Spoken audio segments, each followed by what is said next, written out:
what it is. Every revolution or every political movement or any kind of change, and having someone, okay, CIA, which is fucking for you to call me CIA when you know I'm not.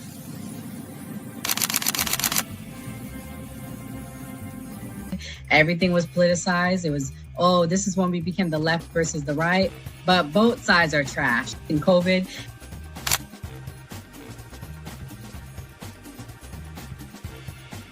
his own thing. So it seems to be that money's the issue, that like we're using money and that's how politics is being pushed. Because now we've seen what someone does when they use their own money and it doesn't seem to be a solution. So I feel like we take money out of politics, we'll have a much better political system.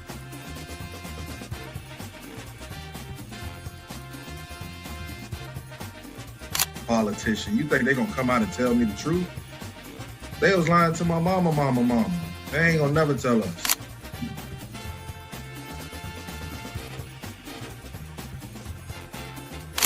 So everybody, we look at certain things just because, oh, this happens in the hood or we see this every day.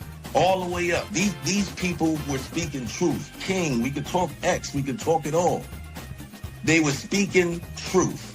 What's going on in anyone's mind, but let's take it as a given that Gray's argument is true, that the argument to not have ID is that it would be discriminatory versus certain socioeconomic brackets or something. It's like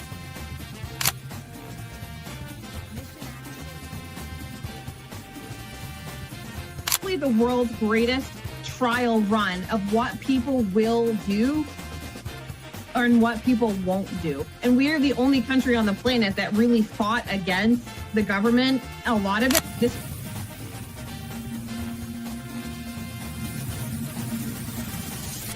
because you focus on 80-20 issues. I'm looking at the Epstein issue as we have 80% of the information we need to prosecute these people that actually did anything, but you're focusing on the 20% trying to take down Donald Trump, which you're never going to get. So I'm going to keep sitting here with a smug-ass face on every single day. I'll explain. Good question. I'll give you the answer. The Republican Party constantly talks about transgenders and transgender surgery to minors. The number.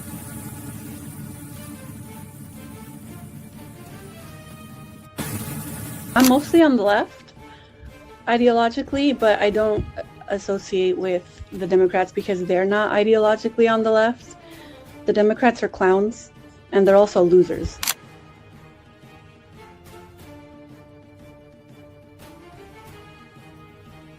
About to be any engaging conversation. It's not about to be any discourse about different political ideologies, what works and what doesn't. If that is the outcome, right? For example, I'm not going to go and just put myself in the middle of a KKK rally. Verify me. I'm not a fucking fed. They always do this. I'll say this, right? And they did the same thing to Nick. We've seen the video. They'll call people who are genuine and authentic feds because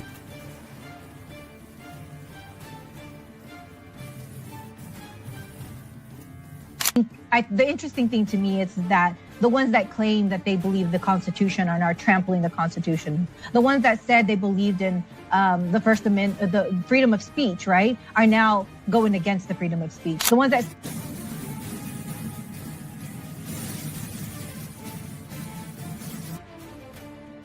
So to see and hear this strong, compelling speech with emotion, I think that's extremely important for young men to see from a leadership perspective.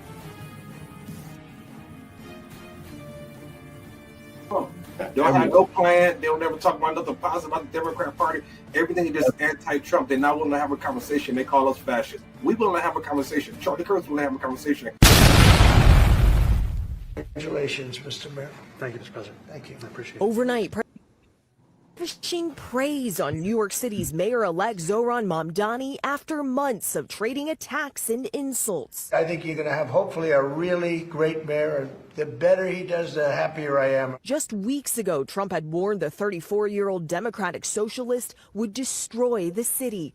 But now the two men smiling, joking, and shaking hands in the Oval Office. I feel very confident that he can do a very good job. I think he is going to surprise some conservative people, actually. Mamdani says they focused on the issue that fueled his victory and even drew some Trump voters, the cost of living. The 8.5 million people who call our city their home, who are struggling to afford life in the most expensive city in the United States of America. For months, Trump branded Mamdani as an extremist, but not anymore. I met with a man who's a very rational person.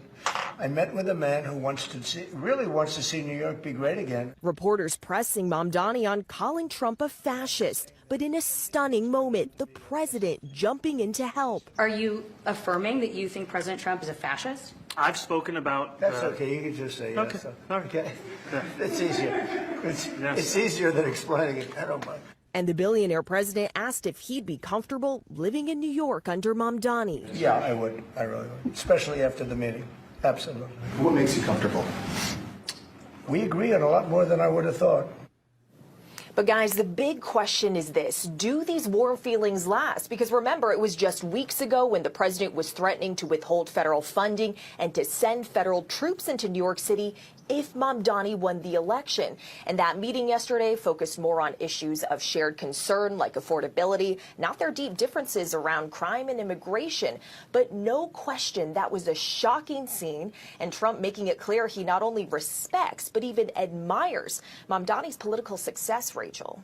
Yeah, many people were very surprised to see how that played out. All right, Selena Wang in Washington. Disclaimer. The views and opinions expressed on this panel show are those of the individual speakers and do not necessarily reflect the views or positions of this channel, its affiliates, sponsors, or production team. This content is intended for informational and entertainment purposes only. Viewer discretion is advised. We encourage respectful dialogue and critical thinking around the topics discussed. Described him as one of the most dangerous men on the face of the earth.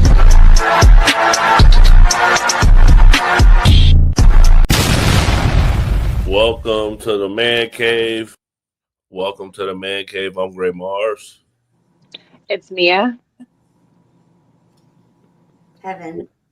85 Slim. Mr. Rippy. So as we can see, Mamdani and Trump seem to be cozying up together. Mia, what do you think of this new relationship? I mean, I think Zohran went to the White House to kiss the hand of the king. He bent the knee for all of our fans out there that are Game of Thrones fans like I am. I read the books. He bent the knee to the king, and we all knew it was going to happen. That's just kind of the way it works in politics. Kathy Hochul had already said in New York that they weren't raising taxes on the wealthy anyway. So really he only has so much wiggle room for what he can control as the mayor of New York. So I think we're expecting big things, but I think people need to lower their expectations. And I'm glad he met with the president because, I mean, as he himself said, it is the most expensive city in the country. It is the epicenter of America. When you think of America, you don't think of Hollywood, you think of New York City. In my opinion, you think of New York City. You don't really think of Hollywood. You don't think of Miami. You legitimately think of New York City. So. True. Heaven, is this a positive development? Well, one, it could be that. I mean, anybody part of the Democratic Party is part of the Democratic Party. They're still part of the same bird. So whether he put socialist, at the end of it, doesn't, to me, make any difference. He's still part of the Democratic Party, and the Democrats and Republicans are both corrupt. So either way, whether he bent the knee, kissed the ring, or this is Trump tacoing again, just like everything else, which is the pattern. I mean, that's for everyone to decide on their own, but I don't like either of them. So, I mean, I'd like to see what he's going to do for New York. That's great for New York, but I don't live in New York. So, and not New York City. So he's not my mayor. He can't affect anything down here. So it's great that he met with the president. It's great that president is tacoing, and it's great that Democrats and Republicans are still working together against the people. Well, this is one of the guys that was running against Mamdani, and he was a Republican, and he feels like that they got played. So here's what he had to say. Soul got played for 8 months. Everyone in the world, everyone in the country, everyone in New York City got played by these two 9 shot 9 times, 50 Cent. Remember, 8 months ago, we thought love it was this man. Godzilla versus King Kong. There was Zohran Mamdani calling Donald Trump a fascist. He's not. And then Donald Trump calling Zohran Mamdani a communist. He's not. And then, as you mentioned, just recently, the president said, I'm going to withhold $7 billion of badly needed federal funding for New York City if you elect Zohran Mamdani.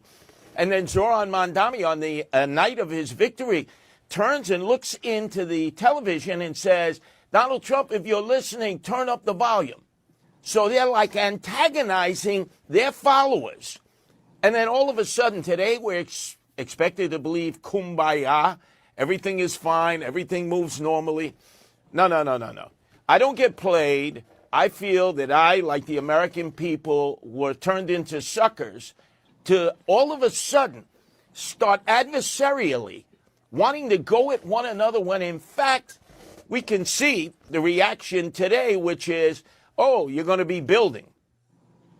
Mr. Rippey, so did Trump play New Yorkers? Did New Yorkers get played? I mean, it's all a political game. And they didn't really believe well, first off, the guy is a communist, so Trump was right when he said that. He still believed that. But I don't think Mamdani ever thought that Trump was a fascist or any of these other words that they make up. It's all these talking points. But exactly what happened, it's actually quite impressive. It's the same thing in the art of the deal. Bring your opponents closer to you in the public eye and just get them in order, get them in line. And if they can work together with Trump's leading, then I think that's a good thing. There's a lot of liberals that came at me talking about, oh, what's up with this?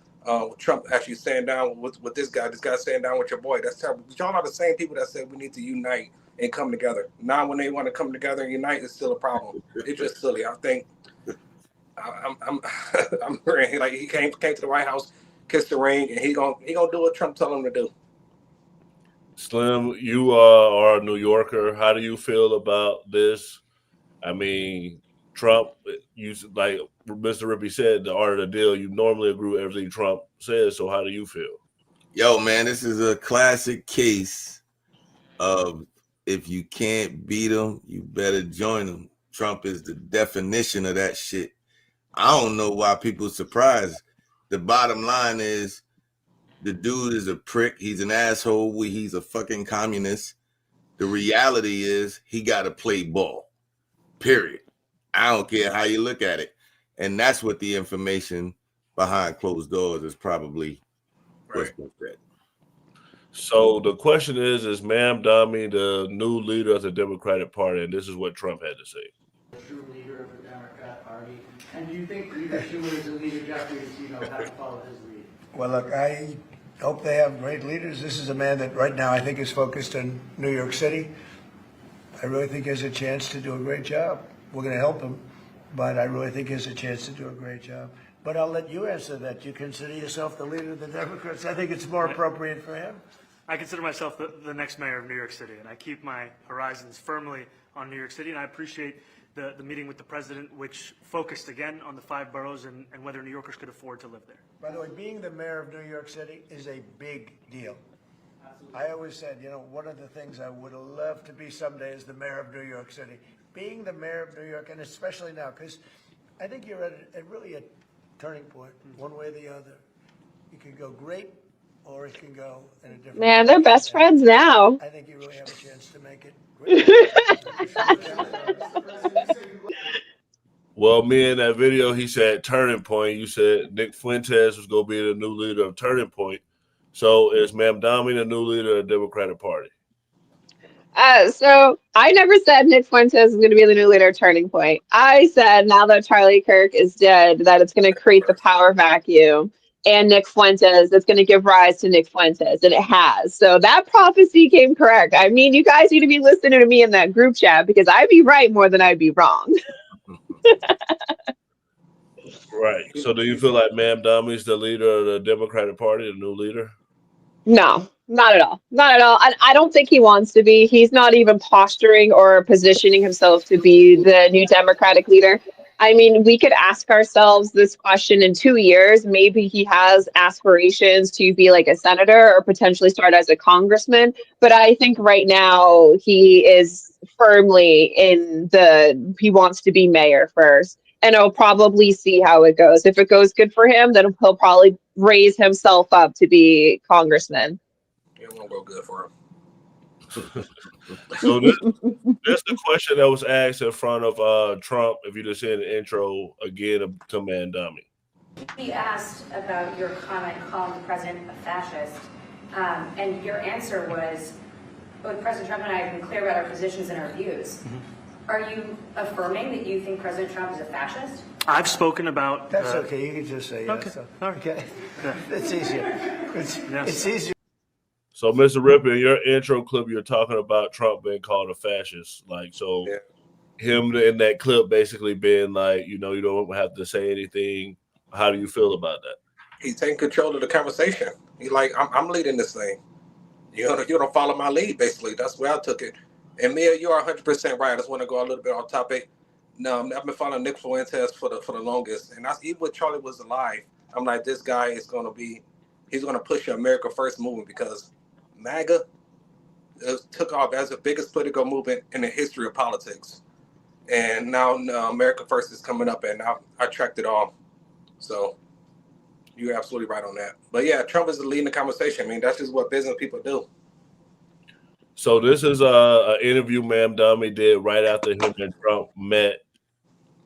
Press conference with President Trump. A reporter asked you whether you believe that President Trump is in fact a fascist, a word that you've used in the past. You were about to answer. Then President Trump sort of jumped in and he said, quote, "That's okay. You can just say yes. It's easier than explaining it." So, Mr. Mayor-elect, just to be very clear, do you think that President Trump is a fascist? And after President Trump said that, I said yes. And so you do. And that's something that I've said in the past. I say it today. And I think what I appreciated about the conversation that I had with the president was that we were not shy about the places of disagreement about the politics that has brought us to this moment. And we also wanted to focus on what it could look like to deliver on a shared analysis of an affordability crisis for New Yorkers. You've also said in the past that President Trump has engaged in a, quote, attack on our democracy. You've called him a despot. Do you still believe President Trump is a threat to the democracy? Everything that I've said in the past, I continue to believe. And that's the thing that I think is important in our politics, is that we don't shy away from where we have disagreements, but we understand what it is that brings us to that table. Because I'm not coming into the Oval Office to make a point or make a stand. I'm coming in there to deliver for New Yorkers. And a few weeks ago, I was asked by a reporter 3 words to describe myself. I said, New York City. And that's what animated that conversation. How do we deliver for the people of New York City? Slim, so people were complaining about that reporter because he went on a left-wing network and they felt like she gave him hard questions. And you always say stuff about the media. So do you feel like he handled it well talking about Trump after they met in the Oval Office? Yeah, he handled it very well, actually. That's their dog right there. That chick right there, she just... she emphasizes all the words to make the people be like, oh, she's good at that bullshit, man. That's her. That's how she get down. That's what she do. Right. So the 2 biggest things about Mamdani that people are talking about is one, like him being Muslim. And the strange thing is that Trump just classified the Muslim Brotherhood as a terrorist organization. This is kind of a long clip, but this basically says what Trump did around the same time that he met up with Mamdani. Hello, everybody. I'm Brigitte Gabriel. I am holding in my hand the Muslim Brotherhood Plan for North America, written in 5/22/1991. This is their plan, titled مذكرة تفسيرية للهدف الاستراتيجي العام في أمريكا الشمالية. This is about their explanation on how they're going to take over the West, their 100-year plan to infiltrate and dominate the West and establish an Islamic government on earth. This plan was presented as evidence in the Holy Land Foundation trial, the largest terrorism trial ever in the history of the United States, where our government handed down 108 guilty verdicts to Muslim Americans and Muslim organizations in America, raising money in the United States and sending it overseas to support terrorist activity overseas. And I'm going to read you a paragraph about their intention in the United States and how they describe their work. Number 4 of the paragraph is titled Understanding the Role of the Muslim Brother in North America. And it says, the process of settlement is a civilization jihadist process with all the word means. The Ikhwan, which is the Arabic word for brothers, must understand that their work in America is a kind of grand jihad in eliminating and destroying the Western civilization from within and sabotaging its miserable house by their hands and the hands of the believers, so that it is eliminated and Allah's religion is made victorious over all other religion. As you can see, they don't mince words. They don't beat around the bush. They tell you exactly what they want to do. They go in detail in this booklet talking about how they are going to implement their plan and the organizations that they had set up in the United States in order for them to advance their plan in America. And here are the names of some of the organizations. They give the names of 29 organizations set up in America to do that. So I'm going to read you some of the names. ISNA, the Islamic Society of North America. If the name sounds familiar, it's because ISNA used to be advisors to President Obama about Middle East policy. So now you understand where signing the nuclear deal with Iran came from and why Obama was all over himself trying to appeal to the Iranian regime, even sending them pallets of cash in the middle of the night on an airplane, landing in an airport in the middle of the night, millions and billions of our tax dollars. Number 2 on the list is the MSA, the Muslim Student Association. The Muslim Student Association has chapters all over American universities. So today when you are watching all these demonstrators on our American universities screaming death to the Jews, we hate the Jews, from the river to the sea, Gaza will be free or Palestine will be free. Now you understand where that is coming from. Number 8 on the list is the North American Islamic Trust. The North American Islamic Trust owns 90% of mosques in the United States. Number 22 on the list is IAP, Islamic Association for Palestine, which later became CAIR, the Council on American Islamic Relations. Now, when you read all this stuff, you think to yourself, how can this happen? Does our government know about this stuff? I have been talking about these things for over 15 years. This is detailed in my book, They Must Be Stopped, which came out in 2008, detailing this plan. When I used to talk about these things, I was accused of being an Islamophobe. People called me a hater. Nobody wanted to listen. When I was warning about the Muslim student associations on college campuses and the money coming from the Middle East funding a social study department, a political science department, and appointing professors who are anti-America and anti-Israel to teach that Israel is evil, America is bad, and the Islamic world is the underdog, and the Palestinians are the oppressed. Nobody wanted to listen. Nobody wanted to pay attention. So today when you see all these people organized on the streets in the United States, hating Israel, hating the Jewish people, hating America, tearing down American flags and the pro-Palestinian demonstrations in New York City, now you understand where that is coming from. If you want more details about this plan, you can read it through my book, They Must Be Here we go. Stopped, which is available on Amazon, as well as for a donation for Act for America. Buy my book.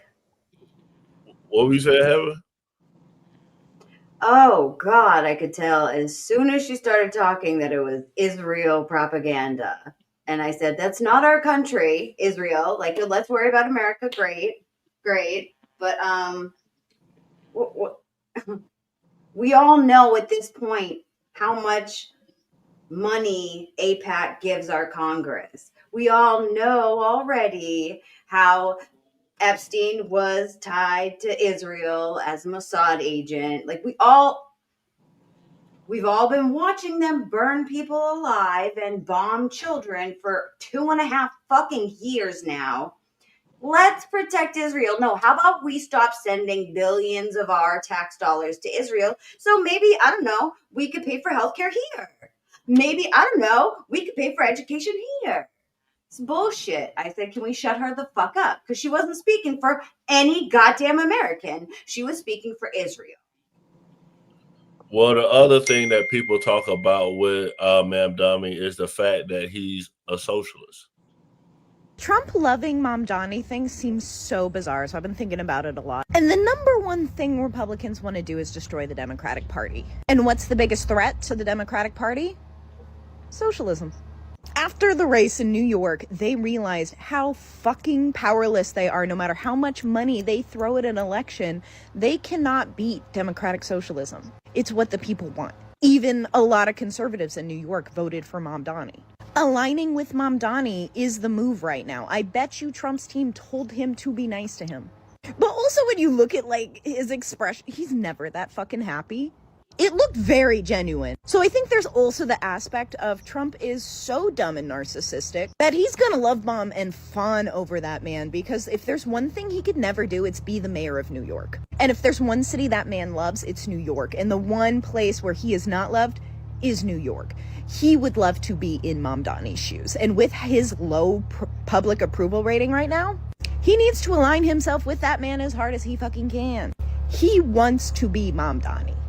It's no longer Dems and Republicans now. Now, it's Republicans versus socialism. So the smart thing to do here is to make socialism sound as Republican as possible to get as much of their base over to the socialism. That ain't gonna happen. That ain't gonna happen. That's disgusting. I don't know who this woman is. That's just fucking ridiculous. What are you talking about? I heard something earlier about MAGA voted for him. I mean, nobody voted for that guy. Only people that voted for him are the crazy people in New York, which was expected. You know, these crazy leftists that think socialism is a good thing. Democratic socialism and socialism is the same thing. It never works. It's all going to lead to destruction every single time, man. We know that. So it's not Republicans versus socialists. It's still, socialists are still all out there. They're the crazy ones. And it's never going to work. So I don't know what the hell she's talking about. Mia, how do you feel about Mamdani, socialism? I am not surprised that Zohran is a socialist. He has two wealthy parents. It's super easy to want to give away and spend money that's not yours when you don't have to spend an entire lifetime acquiring it. If I had two rich parents, I would think everything is la-di-di-da-da. And if I had a $2,200 rent-controlled New York apartment that was given to me too, I'd be la-di-di, la-di-da too, living in Manhattan in a rent-controlled apartment. Life is super easy when everything is spoon-fed to you. And unfortunately, socialism works until the money runs out, right? And the thing is, the money always runs out, because in order for socialism to work, you have to take from the top. And I don't disagree with taking from the top, because I think the top should spend more.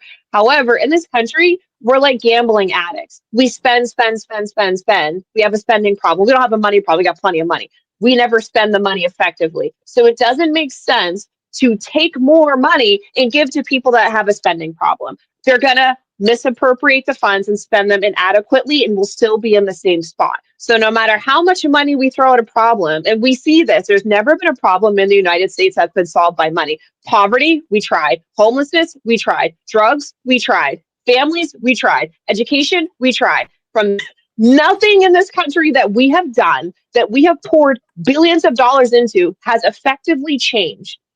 Money doesn't change the problem. And that's the problem with socialism, is they think money is going to change everything, and it doesn't. And the thing with overtaxing the rich is the rich can afford to move. They can move outside the county and not have to pay those taxes. So now who is stuck paying all those. Everybody else will have to come up with the money that they don't have to somehow meet the needs. I don't disagree that we should be free buses, free daycare, food should be appropriate. We should be fixing our infrastructure. We should be creating jobs and doing investment. I think that's normal America first things. I just don't agree with socialism and overtaxing people because it just doesn't work. We have a spending problem. Okay, so I want y'all to watch this clip. Can I just can I just No, say I'm gonna one play this thing clip first. on I'm gonna that? play this clip first. I want y'all to watch this clip, and basically, I want y'all to tell me if y'all feel like what was done was illegal because Trump's trying to get this person arrested.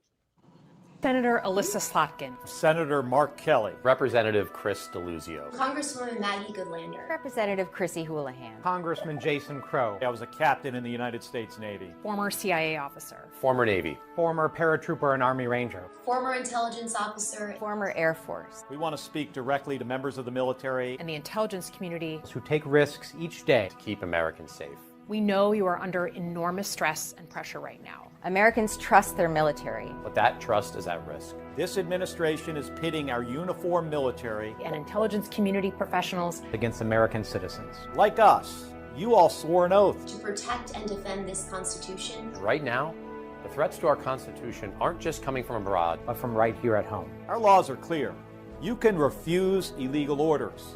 You can refuse illegal orders. You must refuse illegal orders. No one has to carry out orders that violate the law or our Constitution. We know this is hard and that it's a difficult time to be a public servant. But whether you're serving in the CIA, the Army, or Navy, the Air Force, your vigilance is critical. And know that we have your back. Because now, more than ever, the American people need you. We need you to stand up for our laws, our Constitution, and who. So they're saying I disrespected you, Heaven. I disrespected the white girl is what he said. But I knew you was going to answer. Yeah, I was going to make a comment on that. Well, I made the clip because you always talk about how you're a veteran. And so Mark Kelly said that the military doesn't have to follow the orders. How do you feel about that? And Trump wants to put them in jail. First of all, I'm going to say that no, the host of the show definitely did not disrespect me in any way, shape, or form, as that is his job, is to make sure we go along with the videos and keep the show pushing. So no, he didn't disrespect me in any way, shape, or form. He did his job. And did you guys know that we have a trillionaire? Didn't Elon Musk become a trillionaire? Talk about did it go through? I think the ultra wealthy have a fucking hoarding problem. We have not enough money to spend on assets and things to even benefit our lives, the majority of Americans. So I think that little group of people that have all the money that trickle down, that doesn't trickle down because then we pay taxes and those companies get bailouts with our tax dollars that we don't get bailouts with. So, but no, that is not treasonous or sedition. Soldiers we have a duty to disobey. There is a duty to disobey. And I agree that every service member should be disobeying illegal orders. Because if you follow illegal orders, you get in trouble because it's illegal. I think that this president has admitted to rigging the election more than once. I'm going to say I've seen it 4 times myself personally.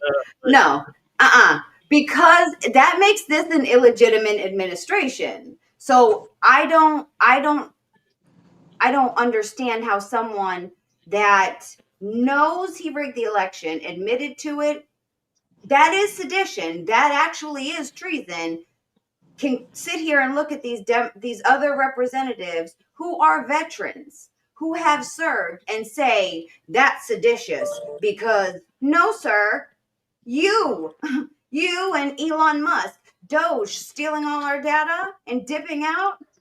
But he was sedition. I'm gonna play his response because he kind of did say what you're saying. I'm gonna let Slim respond to that one. Pick up where we left off on this topic of political violence. I know your family has suffered because of it very, very directly. And then this past week, the president called that video you participated in sedition. You heard me read what he said again this morning.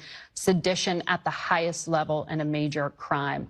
Do you have credible threats? How concerned are you about your security at this point?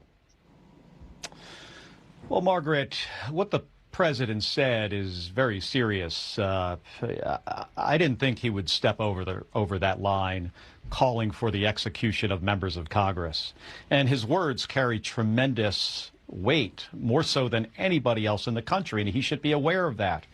And because of what he says, there is now an increased threats against us. I'm not going to get into, details on my personal security, but as the husband of Congresswoman Gabby Giffords, I understand what political violence is. The president should as well. Just like Gabby, somebody tried to assassinate him, and he should understand that his words could have serious, serious consequences. So, Slim, how you feel about Trump calling for Mark Kelly's basically be executed? I don't know if that's exactly what he said, but he shared a post. You muted. I think he just reshared a post. Yeah, that ain't what he said. He said they should be tried. Yeah. First off, at the end of the day, crimes are crimes, man. And if you accuse the crimes, if you get tried and you found guilty, the consequences come behind it. I don't know what the consequences of those crimes are, but it sounds like that's the end game. And they shook because they made that video real quick. So it just seemed like they scared. Like that's all it is. Makes sense. Yeah, for sure. So we were talking about on the new party about how MAGA's kind of leaving the party. So if MAGA's really leaving, should they be accepted in open arms? This is what D.L. Hughley had to say. Oh, Lord. That you're hardline and you say, look, You if you still alive? supported them, I'm done with you. But if they genuinely have a change of heart, right? And why wouldn't you want to have more people on your side of the aisle? I think the one thing that's consistent with people that have changed their mind is there was an inherent selfishness they responded to. When something happened to them or somebody that looked like them or somebody they love, then they responded. Had it been happening to anybody else, they wouldn't have cared. So if your motivation is that, you have seen it damage people that you love, that's selfishness. And you voted in a very selfish way. So you're saying there's no room in politics, there's no room for forgiveness. What I've learned from Republicans is you draw your circles tight and keep it that way. The entire administration now is based on not proficiency, not professionalism, but loyalty. Loyalty. But to your point, that's Trump, right? And let's say he can't run again. So now you're just talking about whether someone is going to espouse the Republican platform or the Democrat platform, right? I don't think it's as simple as I was misled. I think you wanted to believe a thing. I think that you didn't care who it hurt as long as it wasn't you. And if it were brown and black people, all the more better for it. You know what's interesting? 2 weeks ago when I was on, 3 weeks ago I was on, you and I and Charles were talking about how Bill Maher was saying, the tariffs didn't hurt anybody and I drive down my street. 3 days later, the jobs report came out. And it talked about the people it hurt. Mm-hmm. When he goes to D.C. and he takes over the city under the pretext that it is lawless, who does he use? He's attacking cities with black mayors. You helped do that. He's rounding up brown people. You helped do that. Why would I trust you again? If you can't see the obvious danger to yourself or to the people looking around you, then you're ignorant, and why would I need to be around? I don't have to change your mind. Like Chuck D said something that I'll never forget. He said, if I can't change the people around me, I got to change the people around me. But let's go back 20, 30 years, right? I mean, there was a time where people changed their mind, right? There was a time when people could say, I thought this, but now I see things differently, and they would go back and forth. These people had 3 bites of the apple. 3 times. They saw him win an election. They saw what happened then. They saw him try to overthrow the government, and they still did it the 3rd time. Come on now. 3rd time's a charm. We're not talking about people. All those people, a great deal of those people made this mistake 3 times. Who the hell makes a mistake 3 times? When 3 times is on purpose. Mr. Ripper, you want to respond to DL? The people who make the mistakes over and over and over, like the definition of insanity is voting for the same party over and over and over, and the black community still look like crap. I'm so sick and tired of people looking at him for advice and his intellect on politics. The guy don't know anything about anything. He makes every time he talks, he just makes me sick. The guy don't know shit about what he's talking about. He don't know anything. The problem is people get their opinion about Republicans from black house nigga Democrats. And when I say house niggas, I'm talking about the people like D.L. Hughley, because he's the person that complained about redlining that happened in the 1930s underneath the Democrat FDR. Meanwhile, he moved out of the community, and now all his property tax dollars is going toward the white schools that already have all the money. So these are the house niggas. All he's paid to sit there and tell black people that you are still oppressed and you are a victim, and it's a white man's fault, and a rich white man is keeping you down. Nobody I know regret voting for Trump, because the alternative is completely psychotic. So at the end of the day, it's like we may be disappointed in some things that Donald Trump does, but just because we vocalize it doesn't mean that we automatically jumping off the train. At the end of the day, it's either going to be MAGA or America First. It's not going to be Democrat. Nobody regret it. Nobody I know that has a brain will feel more comfortable voting for Kamala Harris, because that girl's a freaking con artist, and they call Trump a con artist. Come on now, wash your greens in the bathtub. Get out of here. Yo, and DL got a clear case of TDS, bro. Exactly. Clear. He be crying and shit. He be crying and shit. Come on, man. He be crying. Yo. I don't think So, Slim need to be the diagnoser for anybody diagnostics when it comes to that. You do be crying. I'm stuck on Trump. Mr. Well, Ricky, we you could be talked the doctor, the diagnoser. I'm stuck on truth. Yes. Say that. Yeah, okay. Stuck on truth. So these people were found innocent. So we'll go around and do a poll and say, were these people indicted for Trump's personal grievances? Because their cases were basically dismissed. The judge ruling the appointment of interim U.S. Attorney Lindsay Halligan violated the Constitution. The judge also criticized the DOJ for allowing an FBI agent who viewed Comey's privileged materials to testify to the grand jury.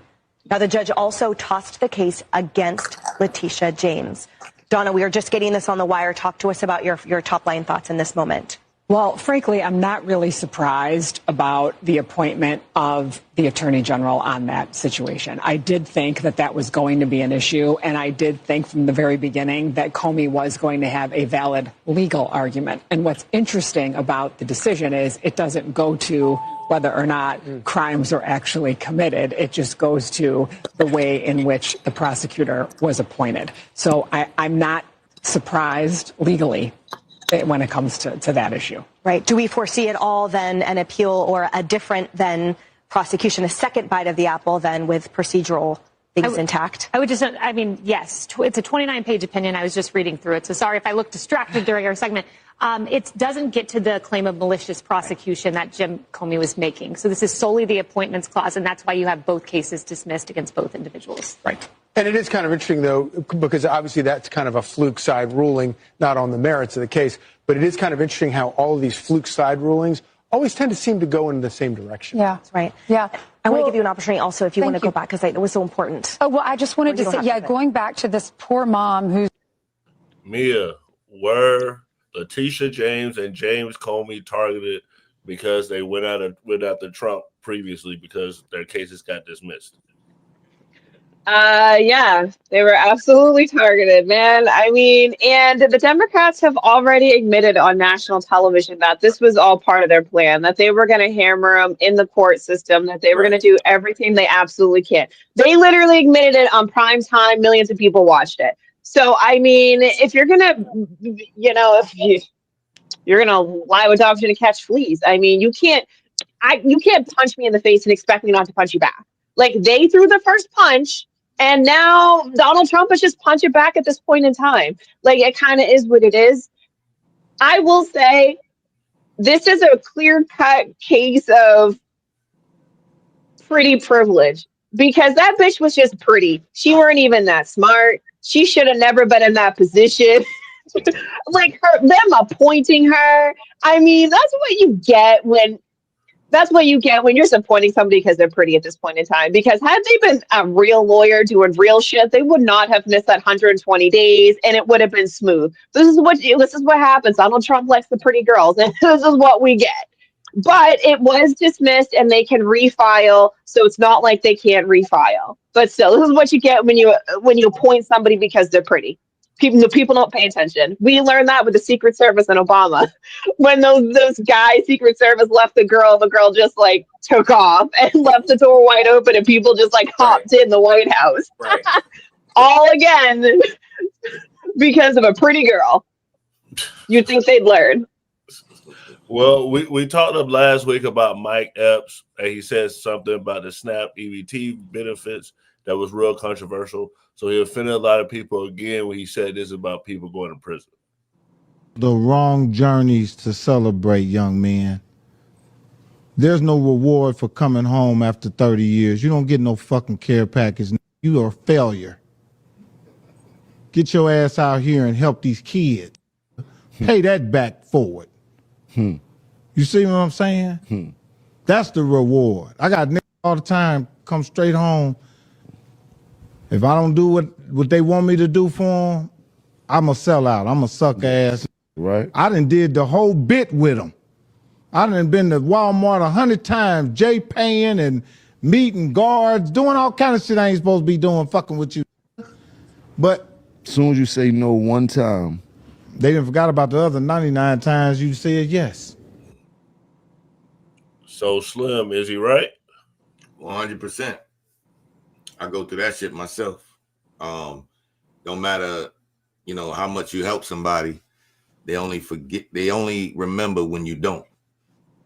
And I got a lot of ex-friends, ex-colleagues because of that reason. It's like, but at the end of the day, once you mature and you get older, start to wake up to a lot of bullshit out here, man. And that's basically where Mike is at. He done made some money. He done seen Hollywood. He done seen the gutter. He's seen both sides of the fence. So you become real numb to the bullshit once you get on that level. You know what I'm saying? Heaven, should we celebrate people coming home from prison? First of all, to the person in the comments, I'm not a fucking leftist. Far from a leftist. Not a Democrat either. I can't stand either side, honestly. Because neither side does anything for Americans, really. They just flap their wings. One side on each bird. You know what I mean? The fascist bird flies. And yes, Donald Trump has given illegal orders. And I can say that based on the fact that bombing ships in international waters is an illegal order. And those soldiers will be held accountable for that. Oh, next time, send a fucking super chat if you're going to be dumb. I digress. What was that, Greg? It was basically should we celebrate people coming home from prison?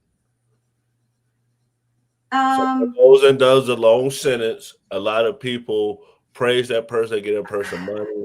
Sometimes people even get put on a pedestal depending on what crime they committed. So I mean, I've always celebrated my friends coming home from prison, but I mean, as an adult, I don't think we should be, throwing them big parties because that's not the best thing to, put them in the right path. That's why, they get out, throw big parties, and then you end up right back in. I don't think is the best thing to do if you care about somebody who has just gotten out of jail. Well, I'm gonna play what he celebrating said. a loved one coming home is always amazing. For sure. I'm gonna play what his response was from all the backlash. What's up, y'all? It's your man, Mike Epps, man. I just want to get on here and clarify and clear a few things up. Number one, about the brothers coming home from prison being celebrated. I've always been a part of reform. I got brothers right now from my hometown that I'm trying to help come home. They've been in prison forever. I think you guys might have misunderstood what I was saying. I might have said it the wrong way, but what I was trying to say is we don't want to send kids mixed messages about coming home from prison, being celebrated, you know, feeling like you got to go to prison and do 30, 40 years to be celebrated. I think you guys misunderstood that, you know, misunderstood what I said. Wasn't saying that it was wrong to be celebrated, but we don't want to send a message to the kids saying prison is great, that you want to go home, go do 30 years and come home. You know, I don't think that's cool. So I'm sorry if anybody took it the wrong way and got offended. I love my brothers. I've been incarcerated myself. I understand what that is, but I might have said it the wrong way, but I mean well. And I love you, brothers. Free my brothers that's coming home. My man Derek, free all the guys that's coming home, man. And about the food stamp thing. Food stamp thing was misunderstood too. What I was saying is that we need to break the cycle of being on food stamps. There's 3 generations of people that have been on food stamps. Of grandmother, mother, and daughter, that's crazy. We gotta do better. We can't think that we need assistance. I know there's some people out there that need assistance. That's well, fine, and understood. But there's people out there taking advantage of the system that's not good. So just want to apologize if I offended anybody. You know I love y'all, man, and keep on doing. Mia, how you feel? How you feel about what he said? I mean, he's valid in what he said. I mean, yes. I guess I'm an outlier. I don't associate. I don't care if you're in my family. If you're going to jail, you're going to prison, you're not in my orbit. When my own family, close family member went to jail, I had friends and family, like my grandma calling me saying, hey, you have to talk to this person, you have to send money. I was like, I don't know who the fuck you think you are, but I'm not. I'm not doing time. I didn't commit a crime. You're going to do the time, commit the crime. I don't want anything to do with it. I don't allow low vibrational beings in my space and my orbit. I don't think we should be pedestalizing anybody at all whatsoever. I think I come from a law enforcement family, so I just don't agree with it at all whatsoever. However, if you want to celebrate your family members coming home, that's good on you. But I think he has a valid point. Why there's a difference between being happy to see your family and sending a mixed message to children. And obviously there's that fine line there.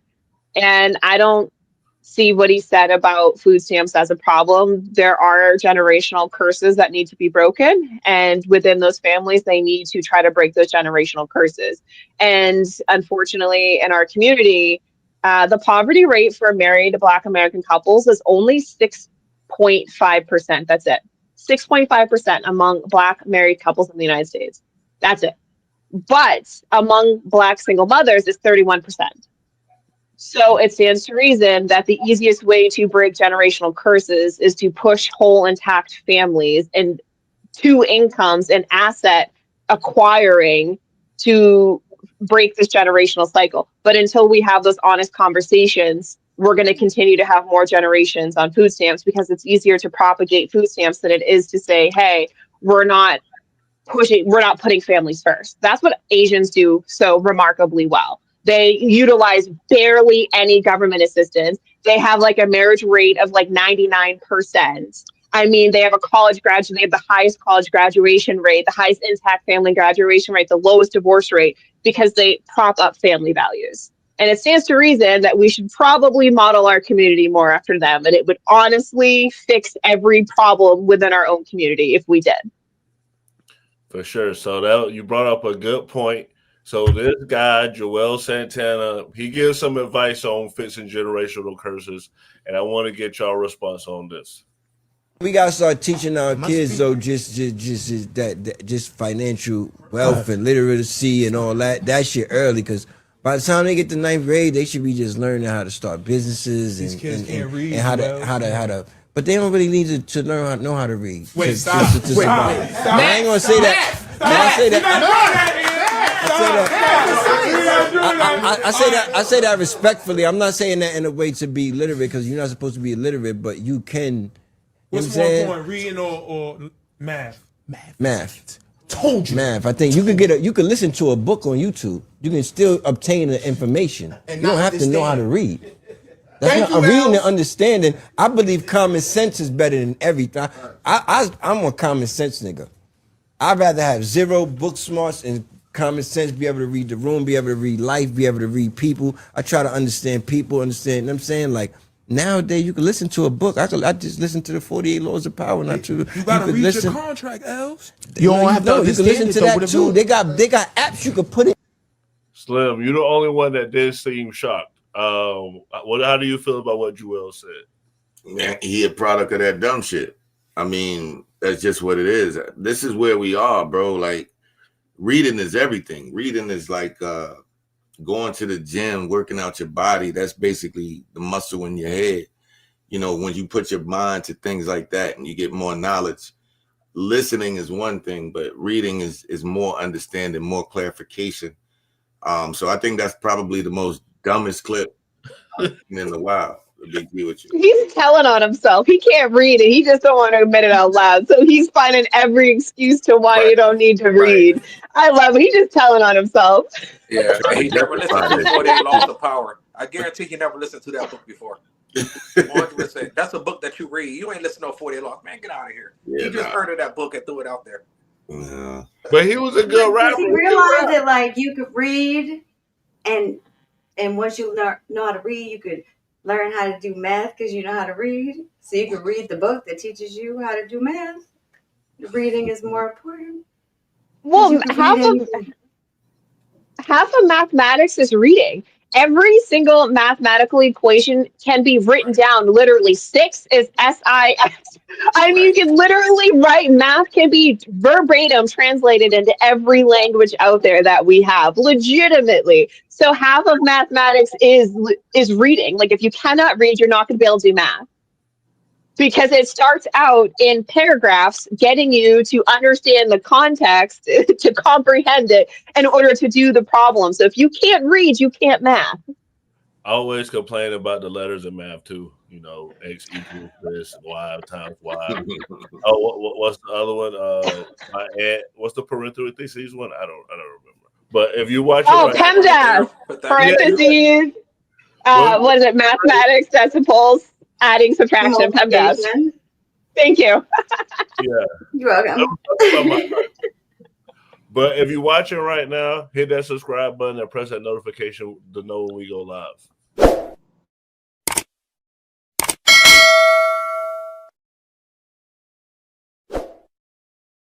So it's Thanksgiving coming up. You guys see the background. So tonight on our final thoughts, we're going to say what we're thankful for. Slim, what are you thankful for? Oh man, I'm thank you for waking up every morning. I prayed for Jamaica. I'm thankful that those people are coming about and things are being straight.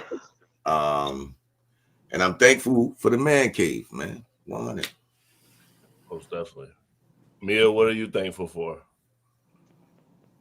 Honestly, I think given this day and age, 2025, with like so much stuff that's uncertain, I'm honestly just super thankful for fantastic genetics. And I've been able to pass those down to my kids because like everybody's healthy. Like my parents are healthy. I'm healthy. My siblings are healthy. My children are healthy. And I don't have to deal with anything like outside of the normal or usual. And, you know, there's so many people out there that are just battling with high cost of living, medications, multiple doctors visits, specialist visits, and I don't have to deal with any of that as of right now, knock on wood. So I'm just thankful for good genetics and healthy kids.